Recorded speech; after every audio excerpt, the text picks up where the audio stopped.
भर्गो देवस्य धीमहि धियो यो नः प्रचोदयात्। ॐ भूर्भुवः स्वः तत्सवितुर्वरेण्यं भर्गो देवस्य धीमहि धियो यो नः प्रचोदयात्।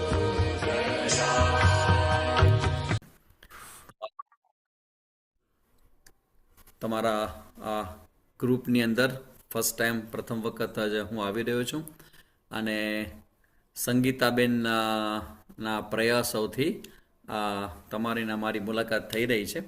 તો ખબર નહીં સંગીતાબેન, એક મારે જાણવું હતું કે આમાં આપણે આ બધા જેની સાથે વાત કરું છું એ બધાને આપણે વિડીયો બંધ રાખવાનો ઓર્ડર રાખ્યો છે કે પોતાની મેળે જ એ લોકો વિડીયો બંધ રાખવાનો જ રાખ્યો છે? ઓકે, નહીં, બધા જ વિડીયો ઓન કરશે.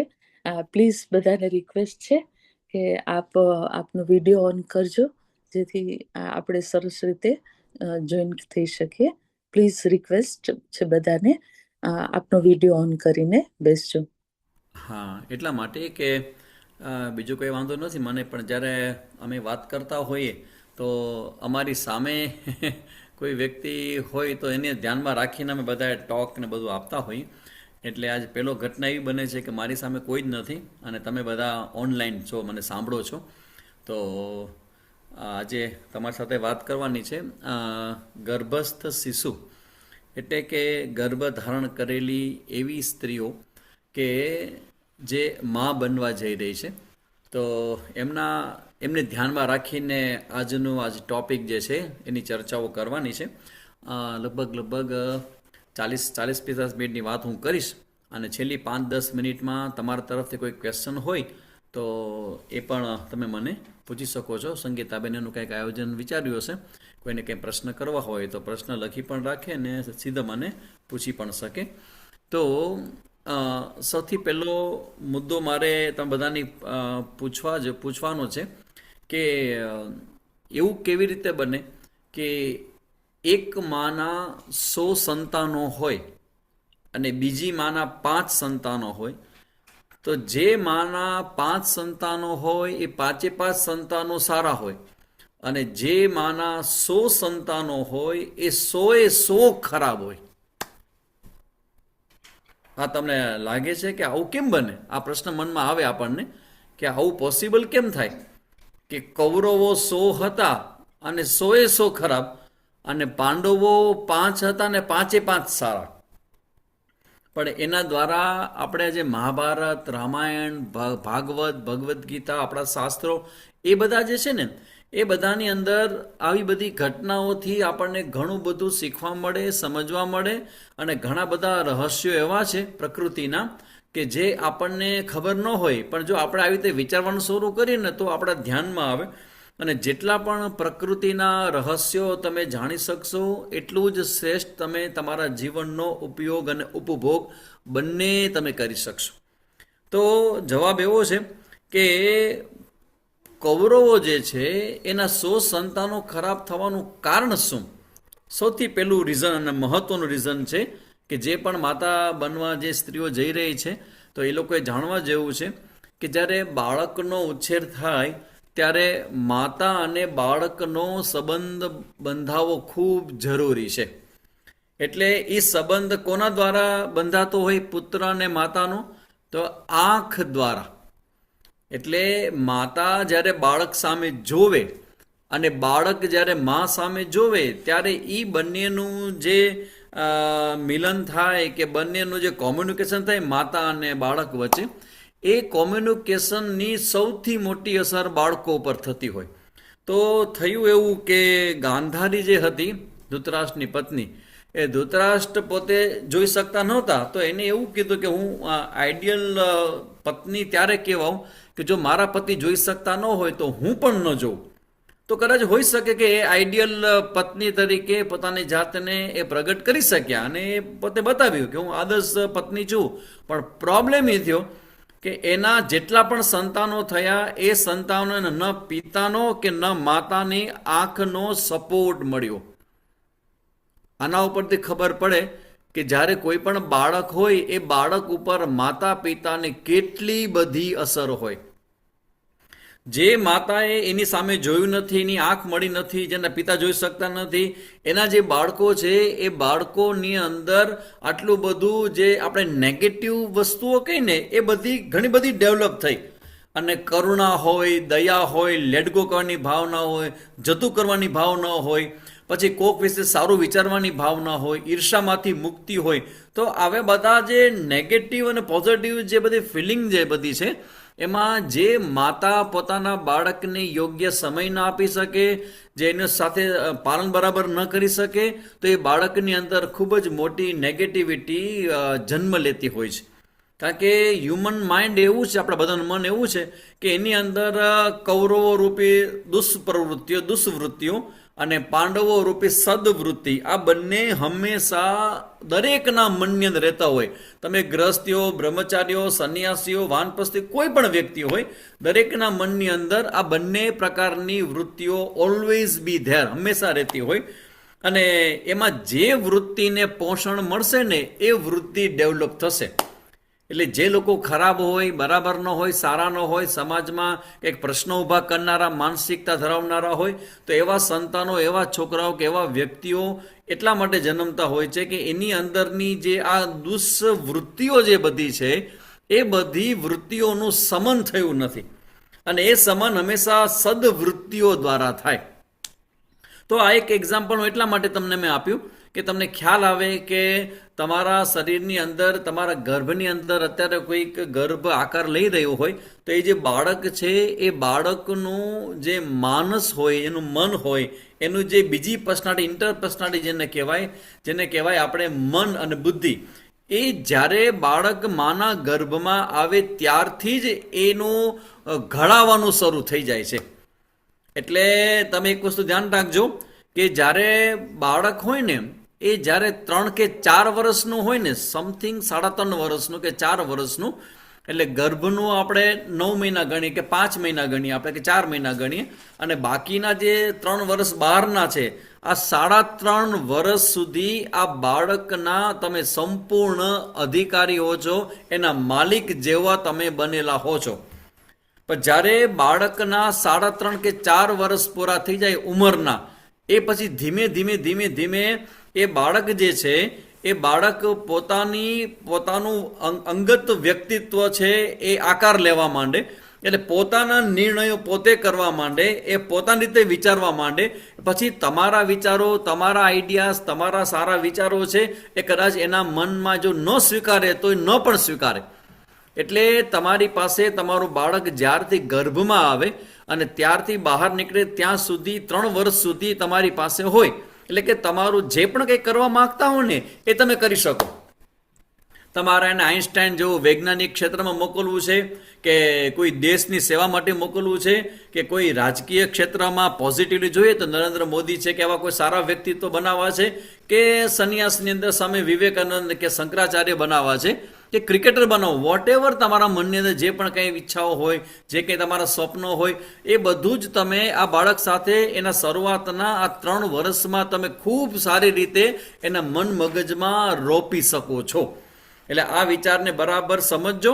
બીજું મારું કહેવાનું એમ છે, તમને એમ લાગે કે તમે અત્યારે સામે જઈને સાંભળો છો, તો હું સ્પષ્ટપણે કહું કે ધારો કે તમારું જે ગર્ભ છે એમાં જે બાળક હોય ને એ બાળક પણ આજે તમારા દ્વારા મને સાંભળી રહ્યું છે.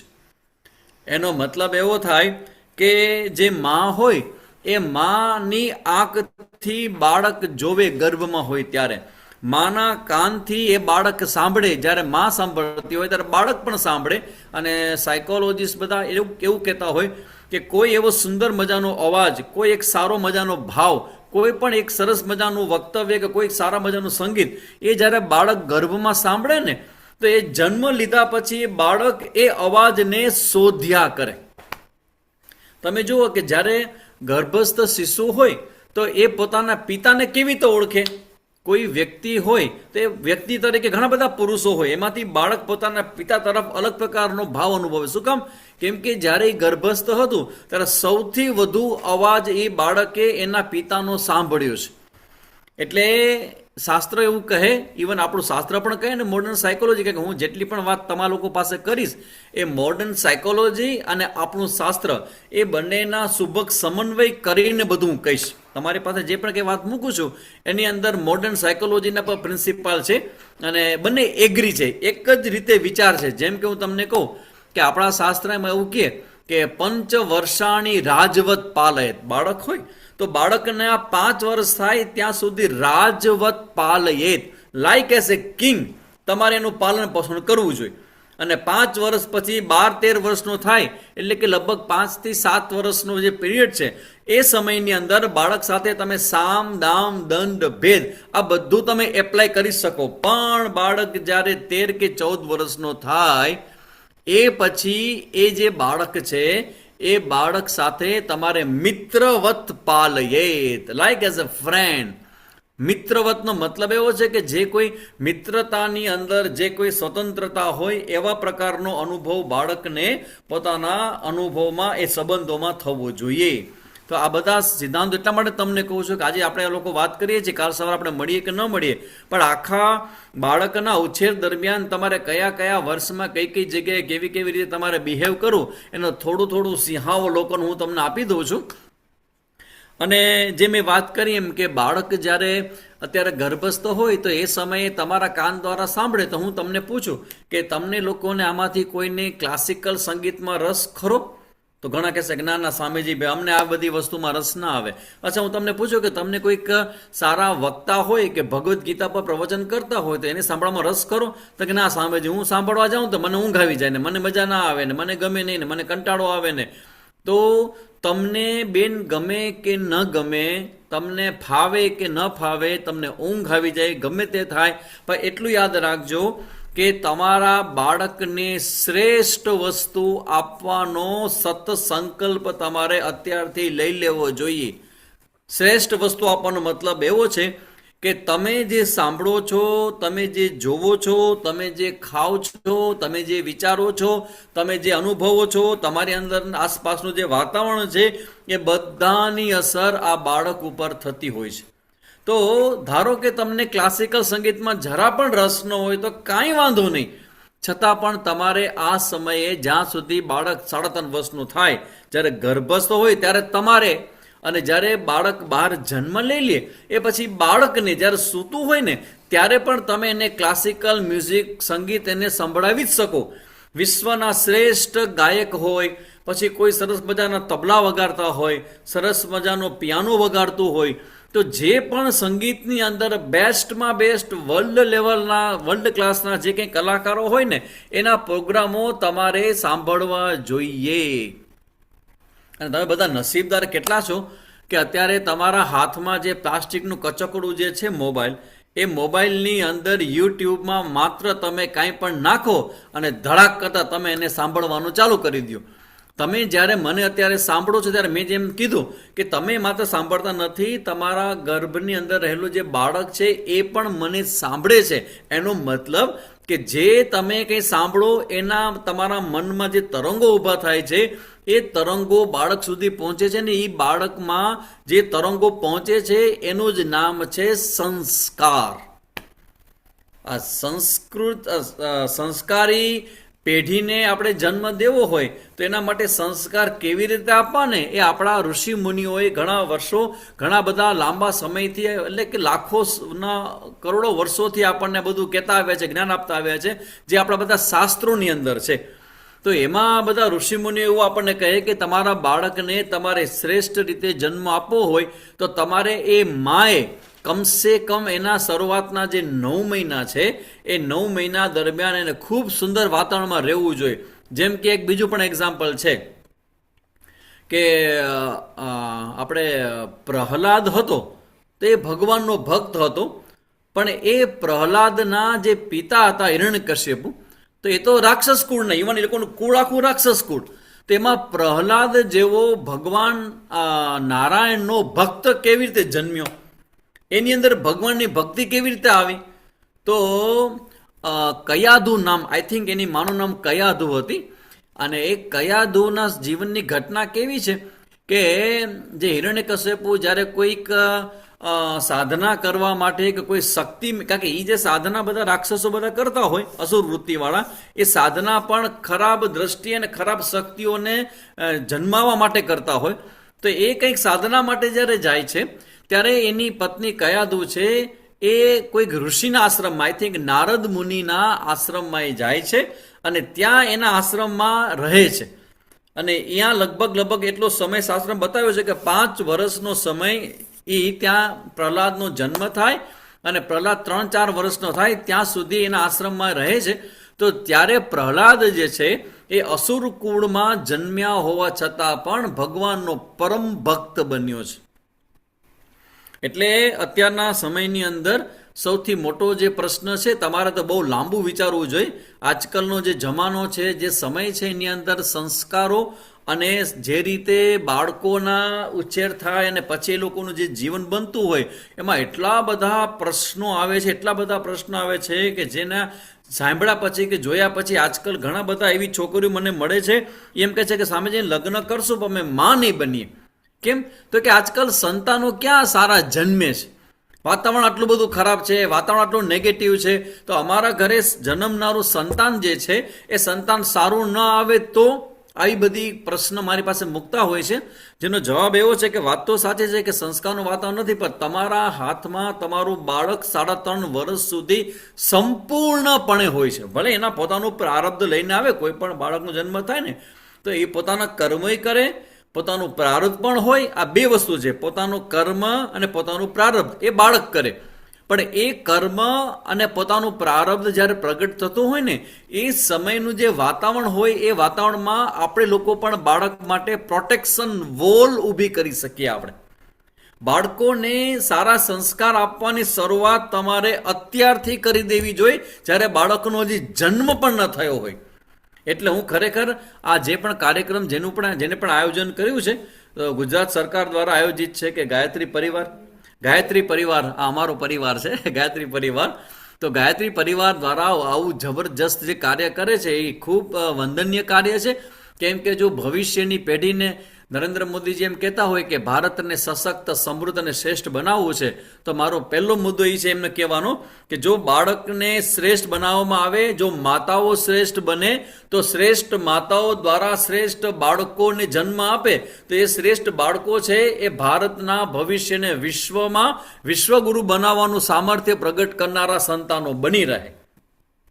તો સૌથી મોટો ફાળો જે છે, સૌથી મોટી જવાબદારી છે એ પિતા કરતાં વધારે માના મસ્તક ઉપર વધારે આવે. કેમ કે હવે જો એમ કહું કે બાળક છે એ માના ગર્ભમાં હોય તો માના સંસ્કારોમાંથી પણ ઘણું કોપી પેસ્ટ કરે. બાળકનું માઇન્ડ કેવું છે કે જ્યાં સુધી એનો પર્સનલ, સેપરેટ, પ્રાઇવેટ ઈગો જેને કહેવામાં આવે એ જ્યાં સુધી ડેવલપ ન થાય ત્યાં સુધી બાળકનું મન છે એ કોપી પેસ્ટ કરે. અચ્છા, કોપી પેસ્ટ શું કહેવાય એ મારે તમને શીખવાડવાની કે સમજાવવાની જરૂર એટલા માટે નથી કે આપણે બધા ગૂગલિયા છીએ. ગૂગલિયાનો મતલબ છે કે ગૂગલ દેવ કી જય. આપણા હાથમાં જે મોબાઈલ હોય તો ખબર હોય કે કોપી પેસ્ટ કેમ કરાય. તો બાળકનું મન પણ હંમેશા જેટલી પણ માં કહેતી હોય, ઇવન ત્યાં સુધી કે માં કેવી રીતે હસે છે, માં કેવી રીતે બોલે છે, માં કેવી રીતે જોવે છે, માં કેવી રીતે બેસે છે, આ બધી જ વસ્તુઓના સંસ્કાર બાળકના મન ઉપર જાય. તમારા માટે સૌથી મોટો પ્રશ્ન આવે કે સ્વામીજી અમારા પ્રોબ્લેમ એ થાય કે બાળક છે એ અમારું બાળક ગુસ્સાવાળું થાય, અમને મંજૂર નથી. કારણ કે ગુસ્સો એ બહુ મોટી ઘટના છે અને ઘણા બધા લોકોનો પ્રશ્ન મારા પાસે વારંવાર આ એક મુદ્દો આવતો હોય કે સ્વામીજી ગુસ્સો આવે તો શું કરું, ગુસ્સો આવે તો શું કરું. તો મારો જવાબ તમને બધા બહેનોને છે કે ગુસ્સાની શરૂઆત બાળક જ્યારે ગર્ભમાં હોય ને ત્યારથી ગુસ્સા કરવાની શરૂઆત થઈ જાય. કેવી રીતે? જેમ કે માં હોય એ માં જો ગુસ્સો કરે અથવા એના પિતાજી ગુસ્સો કરે જ્યારે બાળક ગર્ભમાં હોય અને એ સમયે કોઈ પણ ગુસ્સો કરે કે ગુસ્સાનું વાતાવરણ ઊભું થાય ને તો એમાંથી બાળક એને કેચઅપ કરે અને પેટર્ન નક્કી કરે. જો સાયકોલોજીની ભાષામાં એક થતું છે પેટર્નનો મતલબ છે કે બાળક બોલે કેવી રીતે, તો કે જેવી રીતે માં બોલે ને એવી રીતે બાળક બોલવાનો પ્રયત્ન કરે. હવે આ બધા આપણે જેને સારી ભાષામાં સંસ્કાર કહેવાય, તો એ સંસ્કાર આટલા બધા સ્ટ્રોંગ બનતા હોય ને તમારે બધાએ જાણવા જેવું છે કે ગર્ભસ્થ શિશુ જે બાળક છે એ બાળક તમારા બધા જ વસ્તુઓને કોપી પેસ્ટ કરે છે. તેનો મતલબ એ થયો કે 9 મહિના સુધી તમારી આ સાધના બની રહે. કારણ કે આ મને લાગે છે કે ભલે અઘરું છે પણ તમારે કરવું એટલા માટે જોઈએ કે તમારો સૌથી પહેલો વિચાર એ આવવો જોઈએ કે હવે તમે જે કરશો એ તમારા બાળક માટે કરશો. આ વસ્તુ તમારે સૌથી પહેલા મનમાં ક્લિયર કરી લેવાની જરૂર છે. તમે જે પણ કરશો એ તમારા બાળક માટે કરશો. તો પછી મારો પહેલો મુદ્દો એ છે કે કોઈ પણ પ્રકારનો ગુસ્સો આ 9 મહિના અને બાકીના 3 વર્ષ સુધી તમારે ગુસ્સો કરવો જોઈએ નહીં. હમણાં તમારા બધાના વિડીયો ઘણાના બંધ છે. હમણાં હાથ ઊંચો કરાવો કે ભાઈ કેટલા સ્વીકારવા તૈયાર છે કે અમે 3.5 વર્ષ સુધી ગુસ્સો નહીં કરીએ. કોઈ હાથ ઊંચો ન કરી શકે. અને જો હું કંઈક નાના તમારે કરવો પછી નાના સામે જ અમે ન કરી શકીએ. કેમ કે ગુસ્સો અમે કરતા નથી, થઈ જાય છે અમારાથી. પણ તમને ખબર હોવી જોઈએ કે તમારાથી જે કંઈ થઈ જાય છે ને એ હવે જે થાય ને એ એટલા માટે તમને પોસાવવું ન જોઈએ. કેમ કે હવે તમારા પછીની જે પેઢી છે ને એ પેઢીમાં કેરી ઓવર થવાનો છે. એટલે તમારો પછીનો નેક્સ્ટ પ્રશ્ન મને બરાબર ખબર છે કે સ્વામીજી શું કરાય, તો સૌથી પહેલા સમજી લેજો કે ગુસ્સો ન તમારે કરવો જોઈએ કે ન તમારા પતિદેવે કરવો જોઈએ. તમારું મન, અત્યારે તમે બધા જે મને સાંભળો છો, ઇવન તમારા ઘરમાં જો સાંભળતા તો તમે એને મોટા અવાજમાં મૂકજો, ઘરના બધા લોકો પણ સાંભળે. કારણ કે આ જે મિટિંગ છે આપણી, એ મિટિંગમાં મને એવું લાગે કે જે ગર્ભસ્થ બહેનો હોય, તેના ગર્ભમાં શિશુ હોય એ જ બહેનો નહીં, એના સિવાય ઘરના લોકોએ પણ બેસવું જોઈએ. કેમ કે બાળક જ્યારે ક્યાંય પણ જન્મ લેવાનો હોય ને તો એ જન્મ સમયે ઘરનું આખું જે વાતાવરણ છે ને એ વાતાવરણમાં શ્રેષ્ઠ આત્માઓને જો બોલાવવા હોય, શ્રેષ્ઠ જીવાત્માને જન્મ આપવો હોય તો માત્ર માં એકલી કામ ન કરી શકે. એ ઘરના બધા જ લોકો ભેગા મળીને વાતાવરણનું સર્જન કરી શકે. જેમ કે ગાયત્રી પરિવારમાં અમારે એવું હોય કે રોજ સવારના યજ્ઞ કરવામાં આવે તો યજ્ઞની ભાવના પરિવારના દરેક સભ્યમાં જાય. કારણ કે રોજ સવારે યજ્ઞ ઘરમાં કરવામાં આવતો હોય. રોજ સવારે જેમ કે આરતી થતી હોય તો તમને બધાને કહી શકું કે તમારા ઘરમાં જો ભગવાન હોય અને ભગવાનની આરતી સવારે બધા બિઝી હોય, પોતાના કામમાં હોય, પણ સાંજના સમયે જો બધા ભેગા મળીને ભગવાનની આરતી કરવામાં આવે ને તો એ તમે જે આરતી કરતા હો કે આરતીમાં ઊભા રહેતા હો ને તો રોજ કરવાને કારણે તમારા ગર્ભમાં રહેલું જે શિશુ કે બાળક છે એની ઉપર આ સરસ મજાના અધ્યાત્મના સંસ્કાર એની અંદર આવી જશે. એટલે જેમ મેં ગુસ્સાની વાત કરી એવી જ રીતે બીજો એક મુદ્દો એવો છે ફિયરનો, ભયનો. એવું કહેવાય કે ગર્ભસ્થ શિશુ હોય અને જો માં વધારે પડતા ભયના ભાવોને અનુભવ વારંવાર કરે ને તો એ બાળકની અંદર ભયભીત બાળક જન્મે. એટલે તમે જોજો ઘણા બાળકો કેવા હોય કે એની અંદર આત્મવિશ્વાસનો અભાવ હોય.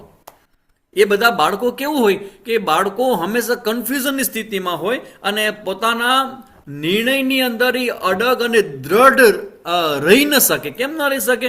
કેમ કે જ્યારે એનો જન્મ થયો એ સમયે જે માના મનની અંદર ચાલતા જે બધા વિચારો કે ભાવો છે એ ભાવોની અંદર જો ક્યાંય કોઈ જગ્યાએ ભયનો ભાવ જો વધારે પડતો હશે, અમે ઘણી વખત જોયું છે કે એક બેન અમારા હતા કે જે ભારતમાંથી વિદેશમાં કેનેડામાં કંઈક રહેવા માટે ગયા અને ત્યાં એને બાળકને જન્મ આપ્યો ત્યારે એ બેન બહુ ભયભીત ભાવવાળા હતા.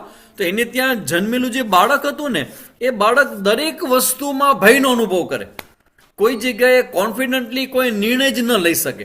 હવે આવું એટલા માટે થયું કે એના માતૃશ્રીના જે મધર હતા, માતા હતા, એ માતાએ ભયનો ભાવ અનુભવ્યો હતો. એટલે તમને બધાને ખાસ કહેવાનું, ઘરના લોકોને પણ કહેવાનું કે જે પણ માના ગર્ભમાં બાળક હોય ને એ ઘરની અંદર કોઈ પણ પ્રકારનું ભયવાળું વાતાવરણ હોવું જોઈએ નહીં. ઇવન તમને ઘણી વાર અચાનક તમે જાગી જાઓ અને તમને જે ધ્રાસકો પડે છે, જો ધ્યાન રાખજો બધી વસ્તુ એક એક વસ્તુ એટલા માટે બતાવું છું કે મેં તમને જનરલ સ્ટેટમેન્ટ કર્યું કે બાળક હોય એની ઉપર માના બધા જ પ્રકારના અસર થતી હોય માના જીવનની. તો હું તમને એક એક જગ્યાએ બતાવું છું કે કયા કયા કેવી અસર થતી હોય. જો તમે કોઈ જગ્યાએ અચાનક ભયભીત થઈ જાઓ, અંધારો જોઈને ભયભીત થઈ જાઓ, અમારે તો અહીંયા કચ્છમાં એવું કહેવાય કે અંધી ચચ્ચી. અંધી ચચ્ચી એટલે જે સૌરાષ્ટ્રમાં એને ઢેઢ ગરોડી કહીએ અમે. ધારો કે એને જોઈને તમે છલાંગ લગાવો છો, તમે ગભરાઈ જાઓ છો, તમે ડરી જાઓ છો, તો એ જે તમારો ડરનો જે ધ્રાસકો છે ને, એ ધ્રાસકો એ બાળક ઉપર સૌથી વધુ અસર કરે. તો એ બાબતમાં તમારે ધ્યાન રાખો કે ક્યારે કોઈ પણ સ્થિતિમાં તમારી અંદર કોઈ નેગેટિવ આવા પ્રકારની જે બધી ભાવનાઓ કે લાગણીઓ જન્મતી હોય ને, એમાંથી એ માતાઓએ મુક્ત રહેવું જોઈએ. ઇવન ઘરના લોકો પણ સપોર્ટ કરી શકે કે ભાઈ ઘરની અંદર આવું શ્રેષ્ઠ સંતાન આવી રહ્યું છે. અને બીજું એ છે કે તમારી અંદરની જે માનસિક વિચારધારા છે એ બાળકમાં કેવી રીતે ટ્રાન્સફર થાય. એક સેન્સિટિવ ઇસ્યુ એક વખત મારી પાસે આવ્યો હતો કે એક બેન આવે કે ભાઈ મારે બાળક જોતું નહોતું, પણ અચાનક બાળક રહી ગયું છે, તો હવે હું બાળકને ઈચ્છતી નથી અને બાળક આવ્યું તો હવે મારે શું કરવું જોઈએ. ધ્યાન રાખજો, તમારી અંદર જો બાળક રહી ગયું છે અને એ બાળક પ્રત્યે એવી કોઈ નેગેટિવ ફિલિંગ હોય કે ભાઈ આ બાળક મારે જોતું નથી, અથવા તો બાળક મને આ જ પ્રકારનું જોઈએ છે, મને આ જ પ્રકારનું જોઈએ છે. જેમ કે ઘણીમાં એમ કહેते કે બાળક હોય તો એ બાળક મને દીકરો જ જોઈએ છે. સપોઝ આવી મનમાં તમારી ભાવના હોય અને ધારો કે ગર્ભની અંદર દીકરી હોય, તો ધ્યાન રાખજો એની અંદર આ નેગેટિવ મેસેજ જાય છે કે તમે એને પસંદ કરતા નથી. આ મેસેજ કોઈ પણ રીતે બાળકના મનમાં જવો ન જોઈએ કે માં હોય, પિતા હોય, ઘરના લોકો હોય, એ બાળકને ઈચ્છતા નથી અને બાળક જન્મ લેવા જઈ રહ્યો છે. તો આનાથી તમારે બરાબર સંભાળવું. આવા પ્રકારની ફિલિંગ હોય તો આજથી જ ભગવાન પાસે મૂકી દેવી. કેમ કે માં બનવું એટલે અમારી દ્રષ્ટિએ ભગવાન બનવું. કોઈ પણ સ્ત્રી જ્યારે માં બને ત્યારે પૂર્ણ સ્ત્રી બને, અને પૂર્ણ સ્ત્રી એ ભગવાનનું પ્રતીક કહેવાય. તો તમે એ વસ્તુને બરાબર અનુભવજો કે તમે ભગવાનની કેટેગરીમાં આવી રહ્યા છો. કારણ કે બાળકનો જ્યારે જન્મ થાય ને ત્યારે સૌથી પહેલા બાળક માટેના ભગવાન હોય ને, એ એના મમ્મી ને પપ્પા જ સૌથી પહેલા એના ભગવાન હોય. એટલે તમે જ્યારે કોઈ બાળકના ભગવાન બનવા જઈ રહ્યા છો તો એના મન મગજની વિકાસ, એના મન મગજનો જે કંઈ ડેવલપમેન્ટ થવું હોય એમાં તમારા પક્ષેથી કોઈ એવી નેગેટિવ વસ્તુઓ ન મુકાવી જોઈએ જે બાળકના વિકાસમાં એને પોતાને જ એને આડી આવે.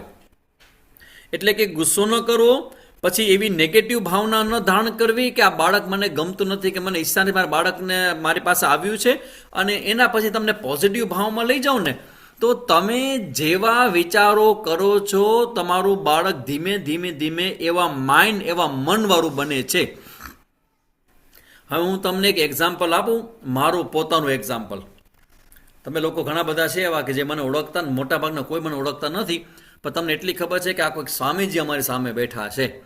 હવે હું તમને એક્ઝામ્પલ આપું કે મારા જે માતૃશ્રી છે જામનગરમાં, અમે લોકો ત્યારે એ સમયમાં ગાયત્રી પરિવારમાં ઘણું બધું કામ કરતા, તો મારા માતૃશ્રી છે મધુબેન પારેખ, તો એ જામનગરમાં રહે છે.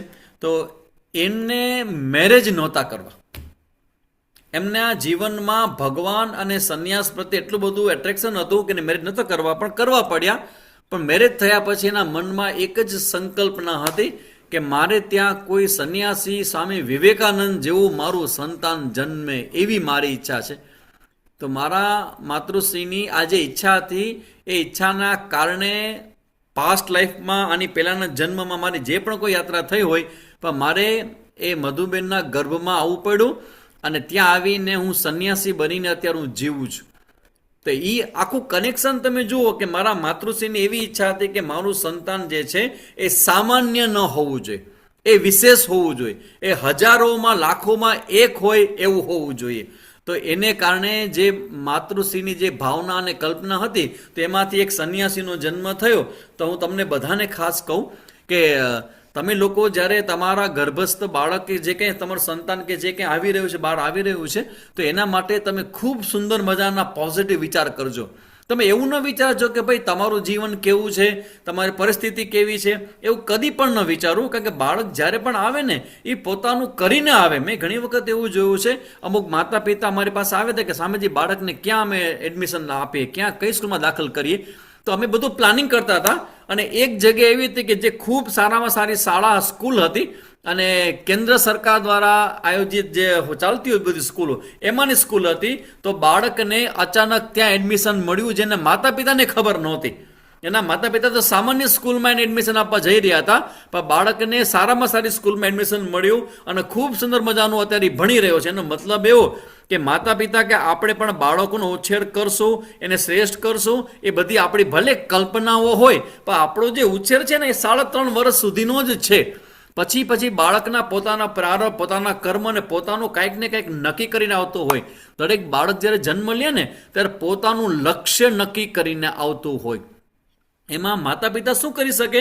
માતા પિતા એને સપોર્ટ સિસ્ટમમાં ઊભા રહી શકે. ઇવન તમે આવનારા સમયમાં પણ જોજો, તમારું આવેલું બાળક જે છે, હા, ભાવના ભાવસાર, અચ્છા, ગાયત્રી પરિવારથી અમારી ઘણી આવી છે. તો તમારી અંદર જે કંઈ ભાવનાઓ, જે કંઈ લાગણીઓ છે, એ લાગણીઓને તમારે મેચ્યોર, પરિપક્વ રીતે એને અત્યારે ડેવલપ એટલા માટે કરવી જોઈએ કે હવે તમે જે સાંભળો છો, તમે જે જુઓ છો, એ તમારા માટે નહીં પણ તમારા બાળક માટે સાંભળો છો, તમારા બાળક માટે કરો છો. એટલે જેમ જોવાની વાત કરી એમ સાંભળવાની વાત કરું તો મારું સ્પષ્ટપણે તમને કહેવું છે કે શક્ય હોય તો રોજ તમે જે શ્રેષ્ઠ વસ્તુ હોય ને એને સાંભળજો. જેમ કે યુટ્યુબની અંદર વિષ્ણુ સહસ્ત્રનો પાઠ ખૂબ સરસ મજાનો આવે છે, તો રોજે રોજ વિષ્ણુ સહસ્ત્રનો પાઠ સાંભળવો અથવા તો વિષ્ણુનો પાઠ બોલવો. કારણ કે ભગવાનના જે 1000 નામ છે ને એ 1000 નામમાં એટલી જબરજસ્ત તાકાત છે કે એ 1000 નામ લેવા માત્રથી કોઈ પણ પ્રકારના પાપ હોય ને જીવનમાં એ બધા જ રજા લઈ જાય, બધા જ ભાગી જાય છે. એટલે કાં તમે વિષ્ણુ સહસ્ત્રનો પાઠ કરો અને કાં તમે એને સાંભળો, યુટ્યુબમાં સાંભળવા તમને મળતું હોય.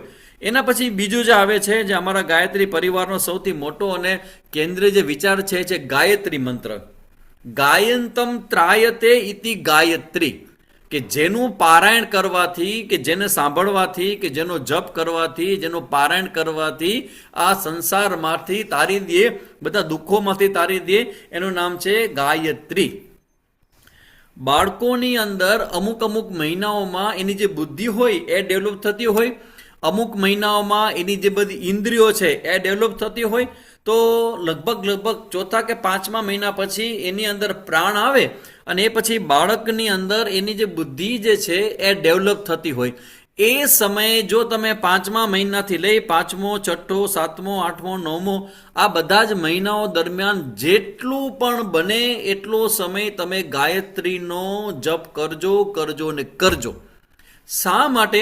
કેમ કે ગાયત્રી મંત્રની અંદર એટલી જબરજસ્ત તાકાત છે કે 4 આપણા જે વેદ છે એ 4 વેદની અંદર ગાયત્રી મંત્ર આપેલો છે.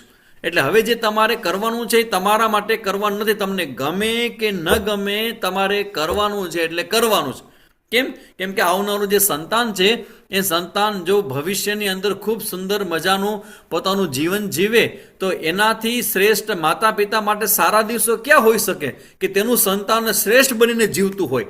તો એક તમે મનમાં સંકલ્પ ના લેજો કે તમારું જે બાળક છે ને એ તમારા પતિદેવના આસપાસનું વાતાવરણ છે ને એના કરતાં અનેક ગણું સારું હોવું જોઈએ, અનેક ગણું સારું ભવિષ્યમાં પ્રગતિ કરી શકે ને એવા સંકલ્પો સાથે તમારે એનો ઉછેર કરવો જોઈએ. આપણે જે જગ્યાએ હોય, આપણું ધારો કે આર્થિક સ્થિતિ સારી ન હોય, આપણે ત્યાં એજ્યુકેશન એટલું બધું સારું ન મળે, કાંઈ વાંધો નહીં, પણ તમારું જે સંતાન છે એ સંતાન છે તમારી બધી જ મર્યાદાઓથી પર જઈ શકે એવી ભાવનાઓ કેળવે. એટલા માટે જ મેં કીધું કે શાસ્ત્રીય સંગીતમાં તમને રસ નથી, પણ જ્યારે તમે કોઈક આવા ક્લાસિકલ સંગીતમાં ઇન્સ્ટ્રુમેન્ટ વગાડતા હોય, કોઈ એવા ગીતો ગાતા હોય, એને તમે સાંભળો છો ને તો એ તમે તમારા કાન દ્વારા બાળક જ્યારે સાંભળે ને ત્યારે એનામાં સંસ્કાર બને ને તો બને કે ભવિષ્યની અંદર જ્યારે બાળક જ્યારે મોટું થાય ને ત્યારે આવું કોઈક શાસ્ત્રીય પ્રોગ્રામ કંઈક ચાલતો હોય કે પોતાના પક્ષેથી કંઈક એને કરવાનું મન થાય તો એમાં શ્રેષ્ઠ રીતે કરી શકશે, જે કદાચ તમે નથી કરી શક્યા. તમને કદાચ રસ પણ નથી એમાં. તમને શું કામ રસ નથી? કેમ કે તમારો જ્યારે જન્મ થયો ત્યારે તમને એ વાતાવરણ નહોતું મળ્યું, એટલે તમને એમાં રસ નથી પડતો. પણ શ્રેષ્ઠ અને બેસ્ટ અને મેચ્યોર જે બધા વ્યક્તિઓ હોય ને એ બધા વ્યક્તિઓને આવી સૂક્ષ્મ વસ્તુઓમાં રસ પડતો હોય અને એને એન્જોય પણ કરી શકતા હોય. એવી રીતે ગાયત્રી મંત્ર જે છે એ ગાયત્રી મંત્રનો જપ કરવાથી બાળકનું જે બ્રેઇન લેવલ જે છે ને એ એક્સ્ટ્રીમ લેવલમાં વહી જશે. આ તમે બરાબર ધ્યાન રાખજો. ભલે તમારે કોઈ પણ અત્યારે ધારો કે તમને પહેલો બીજો ત્રીજો કોઈ પણ મહિનો હોય, કોઈ પણ મંથ તમારો ચાલતો હોય, પણ તમે અત્યારથી એને ગાયત્રી મંત્રમાં એક જ ઓર્ડર છે કે સૂર્યોદય થાય અને સૂર્યાસ્ત થાય એ બેની વચ્ચે તમારે ગાયત્રીનો જપ કરવો જોઈએ. જ્યારે જ્યારે મોકો મળે કાં તમે ગાયત્રી મંત્ર લખો અથવા તમે ગાયત્રી મંત્ર સાંભળો, તો આ અથવા તમે ગાયત્રી મંત્ર બોલો. તો આવું કરવાને કારણે બાળકના મનની બાળકનો જે બ્રેઇન છે, જે મગજ છે, એ મગજ કે જેને આપણી ભાષામાં આપણે બુદ્ધિશક્તિ પણ કહીએ છીએ, એનું એ ડેવલપમેન્ટ એનું થશે. પછી બીજો એના પછીનો મુદ્દો એ છે કે કોઈ શ્રેષ્ઠ વક્તાઓ હોય એને તમારે સાંભળવા જોઈએ. શ્રેષ્ઠ વક્તાઓનો મતલબ છે કે જે ખૂબ સારી રીતે વાતને અભિવ્યક્ત કરી શકે છે, કોન્ફિડન્ટલી પોતાની વાતને હજારો વ્યક્તિની વચ્ચે રાખી શકે છે, એવા વક્તાઓને પણ તમારે સાંભળવા. કેમ કે એ જ્યારે તમે સાંભળો છો ને ત્યારે બાળકને ભવિષ્યમાં બહાર આવ્યા પછી, જન્મ લીધા પછી એને જ્યારે બોલવાનું આવે, જ્યારે કંઈક કહેવાનું આવે, ત્યારે એના માઇન્ડની અંદર, એના મન મગજની અંદર કોઈક ને કોઈક આદર્શ વ્યક્તિનું જો ચિત્ર પહેલેથી પડી ગયું હશે ને તો એને ફોલો કરશે. એટલે એવું તો તમારે એવા સારા વક્તાઓને સાંભળવા, સારું સંગીત સાંભળવું, પછી મંત્રો કરવા. અને એ પછીનો એક નિયમ તમને કહું કે તમારા ગર્ભમાં રહેલું જે બાળક છે એ બાળકને તમે કેવું બનાવવા ઈચ્છો છો એના માટેનો એક શ્રેષ્ઠ પ્રયોગ તમને કહી દો. બહુ ખૂબ સુંદર મજાનો પ્રયોગ છે અને લગભગ મને એમ છે કે તમારા બધા જ લોકોને, મેં જેટલા લોકોને આ પ્રયોગ આપ્યો છે એ બધાને ખૂબ સારા રિઝલ્ટ મળ્યા છે. એ પ્રયોગ એવો છે કે જ્યારે સૂર્યોદય થતો હોય, જ્યારે આકાશમાં સૂર્ય હજી ઉગ્યો ન હોય અને સૂર્યોદય થતો હોય, એ સમયે જો તમે તમારા ઘરની અંદરથી કે બારીમાંથી કે તમે અગાસીમાં જઈને પણ એ સૂર્યોદયના દર્શન તમે કરો અને એ સમયે તમે સૂર્યોદય જોઈ એના દર્શન કરતા કરતા પછી જ્યારે સૂર્ય બરાબર ઉગી જાય ત્યારે તમે આંખ બંધ કરી અને જે પણ તમે કોઈ પ્રાર્થના કરશો એ પ્રાર્થનાનો રિફ્લેક્શન તમારા બાળક ઉપર થશે ને થશે. તમે જે ઈચ્છો છો, તમારા મનમાં જે કલ્પના છે, તમારે જે પણ કંઈ કરવું છે એની પ્રાર્થના, એને કહેવાય પ્રેયર. આ પ્રાર્થના જે છે ને એ બહુ જ મોટું કામ કરે છે, કારણ કે સૂક્ષ્મ જગતથી કનેક્ટેડ છે અને અમે લોકો સૂક્ષ્મ જગતના વ્યક્તિઓ છીએ. તમારો અનુભવ છે કે સૂક્ષ્મ જગત સાથેનું જો તમારું કનેક્શન થઈ જાય તો એમાં તમારી બુદ્ધિમાંથી, તમારા મનમાંથી જે વિચારો તમે એમાં મૂકો ને એ વિચારો રિફ્લેક્ટ થઈને પાછા ફરે. જેમ કે સૂર્ય ભગવાન પાસે માંગો ભાઈ મારું બાળક છે, હે સૂર્ય ભગવાન તમારા જેવું તેજસ્વી અને તમારા જેવું જ્ઞાની જન્મે. અને રોજ રોજ તમે કોઈ એક પ્રાર્થના નક્કી કરો અને જો એને રોજ રોજ તમે પ્રાર્થના રિપીટ કરશો ને તો ધીમે ધીમે એ સૂક્ષ્મ જગતમાં તમારી પ્રાર્થના પહોંચે અને સૂક્ષ્મ જગતમાં રહેલા દેવી દેવતાઓ છે એ તમારી પ્રાર્થનાના રિસ્પોન્સ રૂપે એ આશીર્વાદ વરસાવે અને એક જ જવાબ આવશે, તથાસ્તુ. એટલે તમે શ્રેષ્ઠ વિચારો કરજો, શ્રેષ્ઠ માંગણી કરજો અને ભગવાન પાસે એવું કહેજો કે તમારે ત્યાં આવનારું જે સંતાન છે એ સંતાન સામાન્ય સંતાન ન હોય, એ વિશેષ હોય, વિશેષ શક્તિઓવાળું હોય, એ આત્મવિશ્વાસવાળું હોય, એ જ્ઞાનથી પ્રેરાયેલું હોય. પ્રેરણાનો મતલબ એવો છે કે બાળક જ્ઞાન પ્રત્યે જો પ્રેરાશે ને તો ખોટા માર્ગે નહીં જાય. મોટે ભાગે કેવું હોય કે બાળકના જીવનની અંદર આવતી પ્રેરણા અને બહારનું વાતાવરણ એનો સંઘર્ષ દરેક બાળકના જીવનમાં હોય. બાળક જ્યારે થોડુંક મોટું થાય ને પછી એના જીવનમાં સંઘર્ષ શરૂ થાય કે એની આસપાસ બધા મિત્ર દોસ્તાર હોય, આસપાસનું વાતાવરણ હોય. અને હવે તો કેટલી બધું ખતરનાક સ્થિતિ ઊભી થઈ ગઈ છે કે નાનું બાળક હોય ને એના હાથમાં પણ મોબાઈલ આવી જાય છે અને મોબાઈલની અંદર એટલું ખતરનાક વર્લ્ડ છે, એટલું ખતરનાક વિશ્વ છે કે જેમાં મોટા મોટા માણસોના પગ લપસી જાય છે મોબાઈલની અંદર. એટલે હવે બાળકને આવડા મોટા વિશ્વની અંદર આવડું મોટું જે તત્વ છે જેને આપણે મોબાઈલ કહીએ એનો સામનો કરવાનો આવશે. તો એ સામનો તો એની પોતાની વિવેક શક્તિને પોતાની કરશે, પણ સાથે સાથે જો તમારી પ્રાર્થના એમાં જોડાયેલી હશે કે મારું બાળક છે એ જ્ઞાન પ્રધાન બને, તો તમારું બાળક મોબાઈલ જરૂરથી જોશે પણ એ મોબાઈલની અંદર પણ એ જ્ઞાનની જ શોધ કરશે. એટલે કે કોઈ બાળક જ્યારે જ્ઞાનથી પ્રેરાયેલું હોય ને તો એની સામે નેગેટિવ તત્વો જ્યારે આવી જાય ને ત્યારે હંમેશા એ જ્ઞાનની પસંદગી કરશે, શ્રેષ્ઠ વિચારોની પસંદગી કરશે. એટલે એ તમારે ખાસ ધ્યાનમાં રાખવું કે તમે જે પ્રાર્થના કરો છો એ પ્રાર્થનાની અંદર જે પણ કંઈ શ્રેષ્ઠ તત્વો હોય ને એ તત્વોની પ્રાર્થના કરવી. ઇવન એ સમયે તમે સૂર્ય ભગવાન પાસે ગાયત્રી મંત્ર પણ બોલી શકો, કેમ કે ગાયત્રી મંત્રના અધિષ્ઠ દેવતા તો સૂર્ય ભગવાન જ છે. તો સવિતૃ એટલે ભગવાન સૂર્ય જ થયા, તો એનો જ ગાયત્રી મંત્ર છે, તેની સામે પણ તમે ગાયત્રી મંત્ર બોલી શકો. અને એ સિવાય એક પ્રેક્ટિકલ વસ્તુ પર તમને કહી દઉં જે મારા અનુભવમાં આવેલી છે, આમાંથી લગભગ તમને કોઈને ખબર નહીં હોય. એમાં વસ્તુ એવી છે કે જ્યારે પણ બાળકનો જન્મ થાય ને ત્યારે ઘણા બધા પ્રશ્નોનો સામનો બાળકે કરવાનો આવે ગર્ભની અંદર. તો ઘણી વખત એવું થતું હોય કે ગર્ભમાં બાળક રહે જ નહીં, બીજા મહિને, ત્રીજા મહિને, ચોથા મહિને ગર્ભ પડી જાય અને બાળક રહી ન શકે, આવી ઘટનાઓ બને. તો એના સંદર્ભમાં એક મારો કહેવું એમ છે કે દક્ષિણ ભારતની અંદર એક ગર્ભરક્ષાંબિકા માતાજીનું મંદિર છે. આ શબ્દ તમે ખાસ લખી લેજો, ગર્ભરક્ષાંબિકા. તો આ જે માતાજી છે તમે ગૂગલ કરશો તમને બધું ખબર પડી જશે કે આ કોણ છે, કેવું છે. તો એ જે મંદિર જે છે એ મંદિર છે જ એવું કે કોઈ ગર્ભસ્થ મહિલા હોય તો એના ગર્ભનું રક્ષણ કરવા માતાજી છે ત્યાં. અને ત્યાં એવું છે કે ત્યાં માતાજીનું કોઈ ટેમ્પલ જે મંદિર છે એમાં કોઈક પથ્થર છે અને એ પથ્થર ઉપર ધારો કે તમે કોઈક પ્રકારનું ઓઇલ મગાવો, એમાં ઓઇલ પણ મગાવી શકાય, ઘી પણ મગાવી શકાય. અમે લોકો મોટે ભાગે બધાને એક સલાહ આપતા હોય છે કે એ મંદિરથી ઓઇલની શીશી મગાવવાની આવે, જે લગભગ 100-125 કે 150 રૂપિયાની આવે. તમે જ્યારે એને મેઇલ કરો ને ત્યારે મેઇલમાં તમને રિસ્પોન્સ આપે.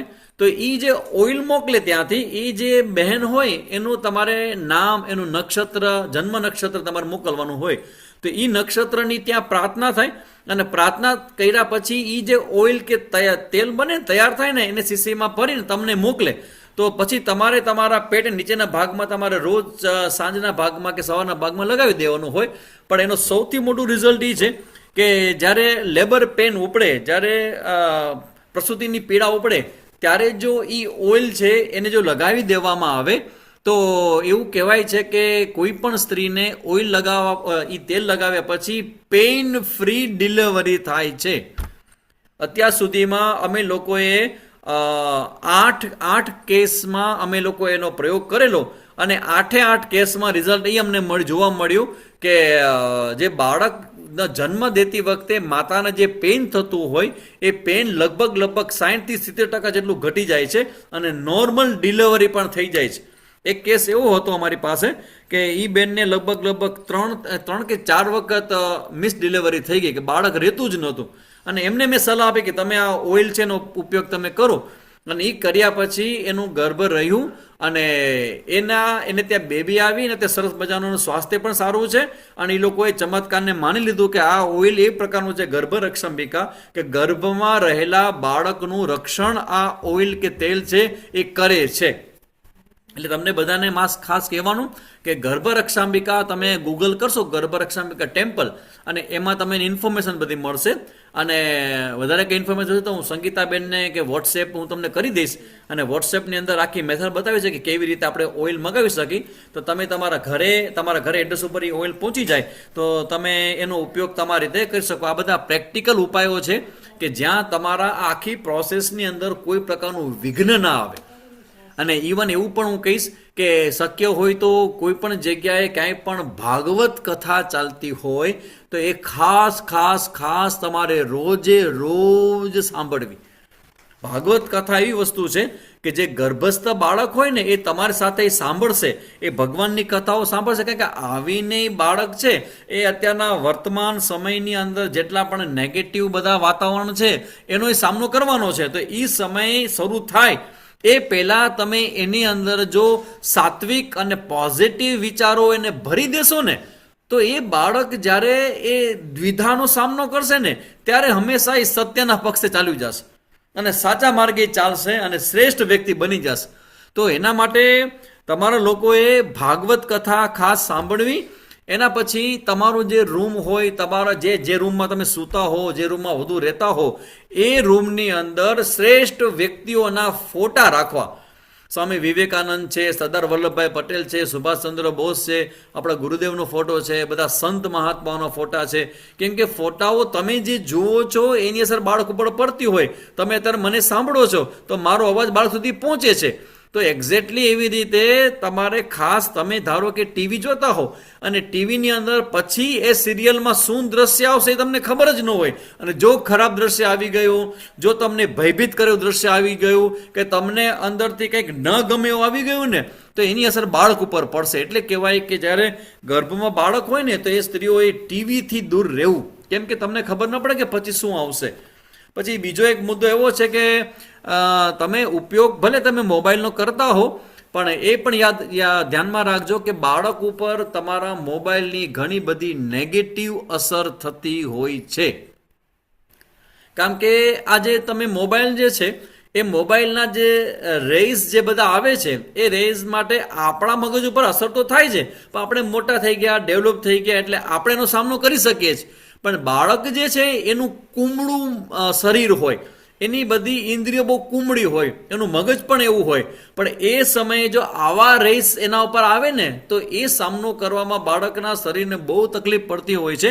એટલે કે ખાડ ખોપણવાળું બાળક જન્મે જો એનો સારી રીતે આવી રીતે ઉછેર ન કરવામાં આવે તો. તેના માટે અત્યારે તમે બધા મોબાઈલ ઉપર જ મને સાંભળી રહ્યા છો, પણ દિવસ દરમિયાન જેટલો પણ શક્ય હોય તેટલો મોબાઈલનો ઓછો ઉપયોગ કરો તો પણ પોઝિટિવ કરવો. ધારો કે તમારે ફોન કરવો છે તો એવું કરો કે ત્યાં તમારે લેન્ડલાઇનથી ફોન કરવો, મોબાઈલથી ફોન ઓછા કરવા. આ ભલે પ્રેક્ટિકલ નથી લાગતું, તમને લાગે કે સામેજી આ શક્ય નથી, પણ એક્ઝામ્પલ આપું છું કે તમે જેટલો લેફ્ટ એન્ડ રાઈટ મોબાઈલનો ઉપયોગ કરો છો એ ઉપયોગ તમારે હમણાં 9 મહિના બહુ વિચાર અને વિવેકપૂર્વક કરો. જ્યાં શ્રેષ્ઠ ઉપયોગ છે, જેમ કે તમે કીધું કે તમે કથા સાંભળો, તમે સારું સંગીત સાંભળો, તો એના માટે તમે મોબાઈલનો ઉપયોગ કરી શકો. અને ખાસ ખાસ ખાસ ખાસ ખાસ કે રાતના સૂતી વખતે તમારા રૂમની અંદર કોઈ પણ પ્રકારનો મોબાઈલ હોવો જોઈએ નહીં. રાતના જ્યારે પણ સૂવો છો ત્યારે તમારા મોબાઈલની અંદર ડેટા તમારો હોય, ઇન્ટરનેટ ડેટા, એ બંધ કરી દેવો જોઈએ અને બીજા રૂમમાં તમારે મોબાઈલ રાખો. કેમ કે તમને ખબર નથી કે તમે સૂઈ જાઓ છો પણ તમારું પેટમાં રહેલું બાળક જાગતું હોય છે. એટલે એના ઉપર આ બધી જ નેગેટિવ અસર આવતી હોય તો બેટર છે કે જ્યારે પણ રાતના સૂવો ત્યારે તમારા ફોનને બીજા રૂમમાં રાખી નેટ બંધ કરીને તમારા રૂમની અંદર કોઈ પ્રકારના વેવ્સ આવવા જોઈએ નહીં. પછી અલગ અલગ ફોટા રાખેલા હોય તો જ્યારે પણ તમારી આંખ જાય તો સારા ફોટા પર મન જાય તો એની અસર તમારા મન ઉપર પડે. પછી તમે આખા દિવસ દરમિયાન કોઈક તમારા ઘરની અંદર સુંદર મજાનું એવું સંગીત મૂકો કે જ્યાં ભગવાનનું કીર્તન ચાલતું હોય, તો રસોઈ બનાવતી વખતે પણ કીર્તન ચાલતું હોય. જ્યારે પણ રસોઈ બની જાય ત્યારે હંમેશા ભગવાનને ધર્યા પછી, લાલાને ધર્યા પછી જ તમારા ઘરમાં ખાવાના સંસ્કારો જેને કહેવાય એ ટેવ તમે પાડશો તો તમને ખબર નથી કે ધીમે ધીમે ધીમે ધીમે તમારી આ દિનચર્યા બધી છે એ બધાની અસર તમારા બાળક ઉપર પડે. એક બીજી વસ્તુ પણ છે કે આ દિવસો દરમિયાન જેટલું પણ તમે પ્રસન્ન રહેશો, જેટલા પણ તમે સારા ભાવથી રહેશો એટલું તમારું બાળક છે એ પોઝિટિવ બનશે. ઇવન એવું પણ કહેવાય કે શક્ય હોય, હું આઈટીમાં વર્કિંગ છું અને મારે આખો દિવસ કોમ્પ્યુટર, આ એક પ્રોબ્લેમ તમારો સાચો છે બેન કે તમે આઈટીમાં કામ કરો છો એટલે તમારે આખો દિવસ તમારે એનું કામ કરવું પડે, પણ એનું પછી અસર બાળકો પર આવે. એટલે એક રસ્તો તમને બતાવું. એક રસ્તો એવો છે કે ગાયનું જે છાણ હોય ને, ગોબર, એ છાણ જે છે ને એ આ બધા ઇલેક્ટ્રિક વેવ્સ જે બધા આવતા હોય ને એનાથી પ્રોટેક્ટ કરે છે, એવું કંઈક સાયન્ટિસ્ટોએ પણ સિદ્ધ કર્યું છે.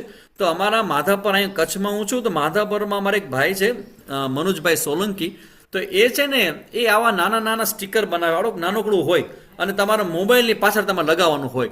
જો તમે લગાવી દો ને તો એ જે રેઝ જે છે ને એ રેઝ એ મોબાઈલમાંથી જે બહાર નીકળે ને, કેમ કે મોબાઈલને કામ કરવા માટે તો બધા રેસ આવતા જ હોય, પણ જ્યારે મોબાઈલમાંથી જે નીકળતા હોય ને એને 50-60% એની અસર ઘટાડી દે છે. તો શક્ય હોય તો એવો કંઈક પ્રયોગ થઈ શકે તો એવો પ્રયોગ તમારે કરવો. બાકી તમે જે જગ્યાએ કામ કરો છો એનું અસર, જેમ કે કોઈનું ઘર એવું હોય કે એના ઘરની ઉપર મોબાઈલનો ટાવર હોય, આ ધ્યાન રાખજો, બરાબર સાંભળજો. તમારા ઘરની આસપાસ કે તમારા ઘરની ઉપર મોબાઈલનો ટાવર હોય તો આસપાસમાં જેટલા પણ મોબાઈલ છે એ બધા મોબાઈલનું કોમ્યુનિકેશન એ ટાવર દ્વારા થતું હોય. તો વિચાર કરો એ કેટલા બધા રેસ એની અંદર આવતા હશે. અને એની નીચે તમે સૂતા હો કે એ તમારો ફ્લેટ એની નીચે હોય તો એની અસર તમે એને મેનેજ કરી જાશો, પણ તમારા બાળકને એ મેનેજ કરવામાં બહુ મોટી તકલીફ થશે. એટલે શક્ય હોય તો તમે આના ઉપાય ગોતી કાઢજો. અમુક ઉપાય તો મારી પાસે પણ નથી, પણ જેટલું તમને તમારા ધ્યાનમાં આવે એટલે મેં મુદ્દો મૂક્યો છે. મને ખબર છે કે પ્રેક્ટિકલ સમયની અંદર અત્યારે કોઈને એમ કહો કે તમે મોબાઈલનો ઉપયોગ ન કરો તો એ શક્ય જ નથી. એટલે મારો મુદ્દો ખાલી કહેવાનો એટલો છે કે તમે વિવેકપૂર્વક ઉપયોગ કરો અને જે પણ કંઈક કરો શક્ય હોય ત્યાં સુધી દૂર રહો, અને ન રહી શકો તો તમને ખબર હોવી જોઈએ કે તમે જે કરો છો એ બહુ સારું નથી, પણ હાલે એમ પણ નથી, તો યુ કેન યુઝ ઇટ. તો મારા બધા મુદ્દાઓ બધા પ્રેક્ટિકલ પણ હતા, શાસ્ત્રોક્ત પણ હતા. અને હવે વાત કરતાં કરતાં કરતાં આપણે લગભગ 55 મિનિટ જેવો સમય થયો છે, 50 મિનિટ જેવો સમય થયો છે, અને 5 મિનિટ બાકી છે અમારા ઘડિયાળમાં. 5 વાગે આપણી મિટિંગ પૂરી કરવાની છે. તો મને લાગે છે કે સંગીતાબેન મોટાભાગના ટોપિક છે એ બધા અમે કવર કર્યા છે. અને કોઈને પણ કાંઈ પણ પૂછવું હોય, કાંઈ પણ કેવું હોય તો મને લાગે છે હવે તમે હાથ રેઝ કરી અને તમે પૂછી શકો છો. તો તમારા પ્રશ્ન હોય તો એનો આપણે જવાબ 5 મિનિટ માટે કંઈ ક્વેશ્ચન આન્સર જેવો આપણે રાખી શકીએ. ખૂબ ખૂબ ધન્યવાદ છે આપ શ્રીનો. આજનો દિવસ ખરેખર અમારું ધન્ય બન્યું છે કે સમગ્ર ગુજરાતમાંથી લગભગ 55 જેટલી બહેનો જોડાઈ અને આપનું માર્ગદર્શન પ્રાપ્ત કર્યું છે. અને જે આજનો વિષય આપે જે રીતે સરસ શાસ્ત્રોક્ત દ્રષ્ટિએ, સાયન્ટિફિક રીતે તેમજ વ્યવહારિક દ્રષ્ટિએ બાળક શ્રેષ્ઠ બનાવવા માટે આપણે શું કરવું જોઈએ એ વિશે જે માહિતી આપી એ ખરેખર પ્રશંસનીય હતી. અને એનાથી ખૂબ જ ગર્ભવતી માતાઓએ એક વિશેષ લાભ પ્રાપ્ત કર્યો છે. તો હું ગર્ભવતી માતાઓને વિનંતી કરીશ કે આપણી વચ્ચે આજે પરમ આદરણીય સ્વામીજી છે કે જેઓ ખરેખર ખૂબ જ ઊંડું નોલેજ ભગવદ્ ગીતા વિશે ધરાવે છે. અને આપણા બાળકને શ્રેષ્ઠ બનાવવા માટે આપણને ખરેખર જે કાંઈ પણ પ્રશ્નો તમારા હશે એનું તમને સોલ્યુશન ચોક્કસ આપશે. તો આપ હેન્ડ રાઇઝ કરી અને પ્રશ્ન મૂકી શકો છો.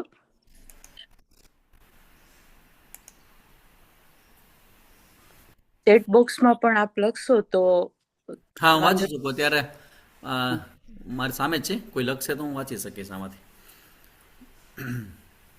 અને બાકી આ સંગીતાબેન તમને હું એક લિંક મોકલીશ. આ ગર્ભ જી રક્ષાંબિકા જે છે ને માતાજીનું મંદિર, તો ત્યાંથી જી કોઈને ઓઇલ મંગાવવું હોય તેના માટેનું હું તમને મોકલું છું. તમે આ બધા ગ્રુપમાં આ લોકોને તમે મોકલી આપજો, જે બહેનોને વ્યવસ્થામાં જોતું હોય તો એ તેલ કેવી રીતે મગાવવું અને કેવીની પ્રોસેસ છે આખી, તો એ હું તમને વોટ્સએપ કરું છું. આ બેન મારી સાથે આવ્યા છે ઉપાસના બેન, એમને આપું છું, તમને પહોંચાડી દેશે. તો તમે બધા ગ્રુપમાં તમે મૂકી શકો, તો કોઈ પણ બહેનોને મગાવવું હોય તો એ મગાવીને પોતે એનો લાભ લઈ શકે. સરસ. તો હા સ્વામીજી, ગર્ભ સંવાદમાં હા મનમાં કરી શકાય કે બોલીને કરી શકાય સ્વામીજી? ગર્ભ સંવાદ બાળક સાથે તમારો જે સંવાદ છે એવો કંઈક પ્રશ્ન આવ્યો છે મારી સામે. તે સંવાદ કેવી રીતે કરી શકાય? મનથી કરી શકાય કે બોલીને? બંને રીતે થશે, બંને રીતે. એટલે જ કહેવાય કે મા અને સંતાનનો જે સંબંધ છે ને આખા વિશ્વની અંદર સૌથી પવિત્રતમ માનવામાં આવ્યો છે. કે જ્યાં કોમ્યુનિકેશન તમે તમારા મનથી તમારા બાળક સાથે વાત કરી શકો છો, અને તમે જ્યારે બોલો છો ત્યારે પણ તમારું બાળક તમને સાંભળે છે. એટલે બંને રીતે તમે વાત કરી શકો. અને એટલે જ મેં કીધું કે મનથી વાત કરવાનો મતલબ જ એવો છે કે જ્યારે તમારા મનમાં જે વિચાર, જેમ કે હું આ બધું બોલ્યો અને તમારા મનમાં બધા વિચારો આવ્યા, તો એ જે બધા વિચારો આવ્યા ને એ બધા વિચારોની અસર એ ગર્ભસ્થ શિશુ ઉપર પડે ને પડે. એટલે કે તમે જ્યારે કંઈ વિચારતા હશો એની પણ અસર પડશે, અને તમે જે બોલો છો એની પર તમારા સંતાન ઉપર પૂરેપૂરી અસર પડશે.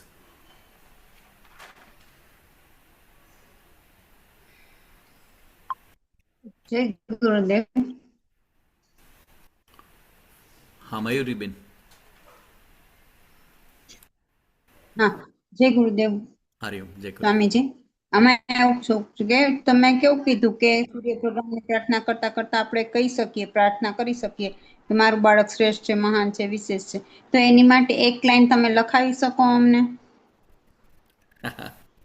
ઓકે, હા, લખી લ્યો. ચાલો, જેને લખવું છે. પ્રાર્થનાના શબ્દ અમને આપો એવું કહું છું મેં. ભલે, હાલો. હે પરમપિતા પરમાત્મા, હે ભગવાન, હે પ્રગટ પ્રેમ સ્વરૂપ ઈશ્વર, હું તારી પાસે માંગણી કરું કે મારા જીવનમાં એક બહુ જ મોટી ઘટનામાંથી હું પસાર થઈ રહ્યું છું. તો તું હંમેશા દરેક જીવોનું કલ્યાણ કરસ, દરેક ઉપર આશીર્વાદ વરસાવસ. તો તારી પાસે હું માંગું કે મારા ગર્ભની અંદર જે પણ કોઈ બાળક છે, જે પણ શિશુ છે, એ જે પણ છે એનો હું સંપૂર્ણ સ્વીકાર કરું છું. અને એ મારું બાળક છે, એ બાળક ખૂબ જ્ઞાનવાન બને, ખૂબ તેજસ્વી બને, ઓજસ્વી બને, અને જે આત્મવિશ્વાસ સભર હોય અને પોતાના જીવનની અંદર એ સ્વાર્થ વૃત્તિથી પર થઈ અને પરમાર્થના કાજમાં પોતાનું જીવન પસાર કરે અને એનું જીવન અમારા સમગ્ર કુટુંબ પરિવાર માટે આદર્શ હોય એવું એ અમારું સંતાન બને, તેજસ્વી સંતાન બને. એવા તું આશીર્વાદ આપ. અને અમે આ મારા બાળકને તારા કૃપા પ્રસાદ રૂપે જ અમે એને જોઈએ છીએ. આવી પ્રાર્થના તમે ભગવાન પાસે કરી શકો.